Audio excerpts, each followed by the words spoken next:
Mamata Banerjee versus BJP high voltage fight అనేది కొనసాగుతుంది.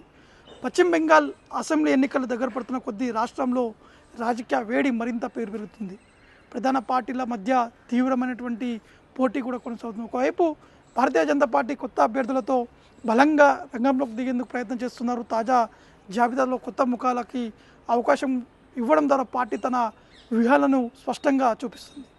మరోవైపు అధికార పార్టీ తృణమూల్ కాంగ్రెస్ కూడా మార్పులతో ముందుకు సాగుతుంది. ఒకవైపు పలు సిట్టింగ్ ఎమ్మెల్యేలను మార్చి కొత్త వారికి టికెట్లు ఇవ్వడం ద్వారా యాంటీ ఇన్కంబెన్సీ తగ్గించేటువంటి ప్రయత్నాలు కూడా చేస్తున్నారు. ఇక మమతా బెనర్జీ మరోసారి గెలిపే లక్ష్యంగా విధంగా ప్రచారాన్ని ముమ్మరం చేశారు. అభివృద్ధి సంక్షేమ పథకాలే ప్రధాన ఎజెండాగా తీసుకొని ప్రజల్లోకి వెళ్తున్నారు. ప్రతిపక్షం మాత్రం ప్రభుత్వ వైఫల్యాలు, అవినీతి ఆరోపణలను ఎత్తి చూపుతూ దాడి కూడా చేస్తున్నటువంటి సందర్భాలకు నెలకొన్నాయి. ధరల పెరుగుదల, నిరుద్యోగం వంటి అంశాలను ఎన్నికల ఆయుధంగా కూడా ఉపయోగించుతున్నటువంటి పరిస్థితి నెలకొంది.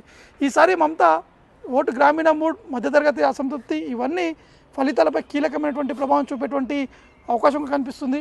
మొత్తంగా బెంగాల్లో రాజకీయ పోరు ఒక హై వోల్టేజ్గా మారింది. రాబోయేటువంటి రోజుల్లో ఈ పోటీ మరింత ఉత్కంఠంగా మారేటువంటి అవకాశం కనిపిస్తున్నాయి. ఈసారి బెంగాల్లో గెలుపు ఎవరిది, ఏ విధంగా ఉండబోతుంది? మీ ఒక కామెంట్స్ కింద ఉన్నటువంటి కామెంట్స్ బాక్స్లో కామెంట్ చేయండి.